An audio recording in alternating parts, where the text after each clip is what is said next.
Lui a fait fortune dans les casinos. Irving Moscovitz est un juif américain très riche et très secret. Et pour régler le conflit au Proche-Orient, il a décidé de racheter la Palestine. Cet homme est un quasi-inconnu. Et pourtant, depuis des années, Irving Moscovitz, juif américain richissime, marque de son empreinte le conflit au Proche-Orient. Sa spécialité, acheter à coups de millions de dollars des maisons, des terrains dans les quartiers arabes de Jérusalem pour y installer des juifs. Son objectif, la judaïsation de la ville sainte. Ses détracteurs l'accusent d'être le responsable d'émeutes, de soulèvements, voire de l'échec des efforts de paix. L'homme est un héros sioniste pour les uns, un colonisateur diabolique pour les autres. Il se sent comme investi d'une mission. Il est persuadé que même si aujourd'hui il n'est pas suffisamment reconnu, il entrera dans l'histoire du peuple juif comme celui qui a sauvé Jérusalem. Cet homme à lui tout seul est capable de créer un obstacle dramatique au processus de paix. Et ça se passe à Jérusalem, une ville qui suscite la passion dans tout le Moyen-Orient, chez les Juifs et les musulmans. C'est une poudrière et il peut y mettre le feu. Jérusalem, la ville la plus disputée du monde. À l'ouest, les quartiers juifs. À l'est, les quartiers arabes. Les Israéliens en ont fait leur capitale. Les Palestiniens rêvent de les imiter dans leur futur État. En coulisses, le sort de Jérusalem se joue en grande partie à plusieurs milliers de kilomètres de là.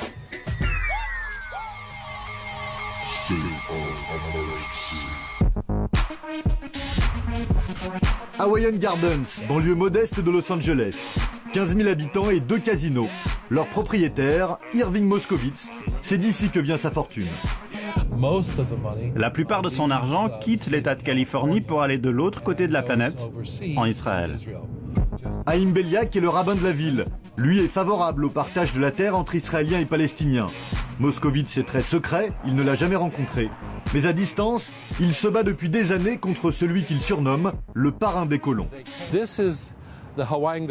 Ça, c'est le casino de Hawaiian Gardens. Et ici, c'est le Bingo Club. C'est ouvert tous les jours de la semaine. Et nous estimons que 50 à 70 millions de dollars sortent chaque année de ce seul casino. Une grande partie des mises du poker ou de la roulette est directement investie à Jérusalem. Moscovitz exploite les pauvres gens d'Hawaiian Gardens pour déposséder les pauvres gens de Jérusalem et des territoires palestiniens. En tant que rabbin, je considère que Moscovitz contribue à créer des problèmes pour de nombreuses générations à venir. Le rabbin Beliak tente de sensibiliser l'opinion sur les activités de Moscovitz, mais sans succès. L'homme d'affaires est puissant, les dollars coulent à flot et son empire prospère. Regardez, sur ce site, ils construisent un nouveau casino. Il sera à l'évidence beaucoup plus grand, car Moscovitz a beaucoup de colons à installer ici. Alors il multiplie sans cesse ses efforts. Ces efforts sont récompensés grâce à l'argent de ces casinos.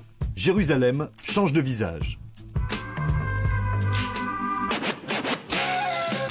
C'est une association israélienne, Ateret Kohanim, qui est chargée de dépenser les dollars de Moscovitz. Son budget est presque illimité, de quoi convaincre un maximum de Palestiniens, souvent pauvres, de vendre leur maison. L'organisation a beaucoup d'ennemis, son porte-parole, français d'origine, refuse de montrer son visage et de donner son nom.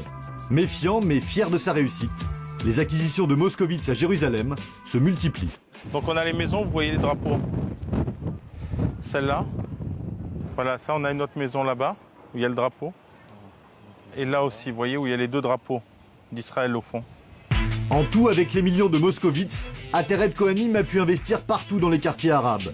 L'association commence par acheter des maisons, puis les détruit et construit de grandes propriétés où elle installe un maximum de familles juives. Ici, une résidence de luxe, les travaux d'agrandissement sont en cours. Donc là, on rentre sur le projet qui s'appelle Malé Azetim.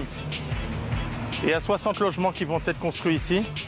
Là, un terrain où il n'y a que 2 maisons. Bientôt, on y verra 300 appartements.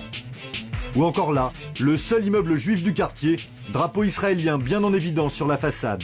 Moscovitz grignote les terrains palestiniens, cela provoque leur colère, les nouveaux habitants juifs vivent dans des bunkers. La maison est protégée 24 heures sur 24, on peut voir chaque caméra à chaque angle, d'accord ?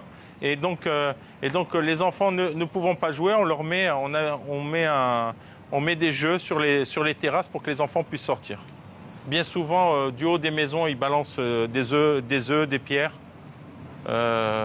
suivant les périodes. Des enfants sur les toits ou derrière des grilles, des tensions permanentes avec les voisins palestiniens. Pas un problème pour Moscovitz et ses hommes. Ni la justice, ni les autorités israéliennes n'ont tenté de les freiner. Construire dans sa propre ville, acheter une maison dans une ville qui a toujours appartenu aux Juifs, je ne trouve rien d'illégal à ça. Et ce n'est pas agresser les Palestiniens que d'acheter une maison à l'intérieur de Jérusalem. Je pense que c'est une procédure normale pour un Juif. À Jérusalem-Est, la partie arabe de la ville, sur la colline de Silouan, les habitants ne trouvent pas ça normal du tout. Ici vivent plusieurs milliers de familles palestiniennes depuis plus de 60 ans. Il y a 2 ans, une petite maison a été achetée et investie par une famille juive. Depuis, l'ambiance a changé dans le quartier. Regarde là-bas, tu vas le voir arriver. C'est le juif qui habite ici. Il y a un homme et sa femme.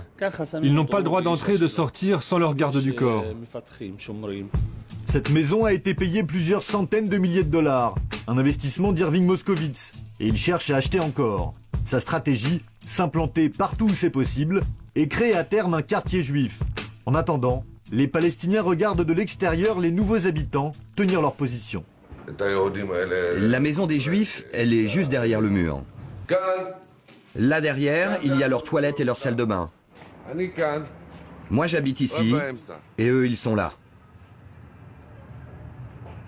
Dans ce quartier extrêmement pauvre, les montagnes de dollars proposées par l'organisation de Moscovitz font tourner les têtes. Pas facile pour quelqu'un comme Abdallah Abounab de résister aux propositions.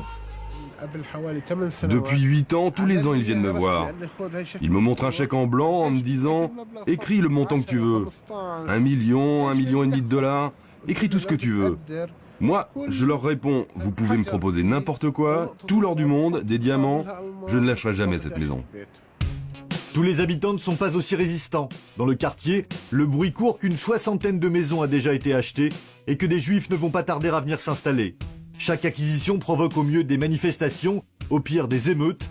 Moscovitz s'en moque, une nouvelle prise est une fête. Nous attendons de nos voisins arabes qu'ils nous respectent. Moscovitz ne nuit pas qu'aux relations de bon voisinage. C'est tout le processus de paix qu'il met en danger. À Jérusalem, les quartiers arabes deviennent mixtes, les quartiers juifs restent juifs. Daniel Levy est un ancien négociateur de la gauche israélienne. Selon lui, avec l'action de l'homme d'affaires, la perspective d'un partage de la ville, et donc de la création d'un État palestinien, est de moins en moins probable. Quand on entre dans des quartiers peuplés de Palestiniens et qu'on y installe des familles juives, des négociations qui auraient été de toute façon difficiles deviennent encore plus dures. Il y a un sentiment permanent de lassitude chez les Palestiniens. Ils se demandent si les négociations sont utiles. Ils disent « Attendez, nous sommes en train de négocier sur ce point et dans le même temps vous créez des situations contraires sur le terrain. À quoi ça sert de négocier ?» Depuis 1 an, les pourparlers de paix ont repris entre Israéliens et Palestiniens. Sans succès. Principal sujet de discorde, le statut de Jérusalem. Les négociateurs se disputent. Pendant ce temps, les constructions de Moscovitz continuent. L'homme, opposé à toute idée de partage de la ville sainte, est en train de gagner son pari.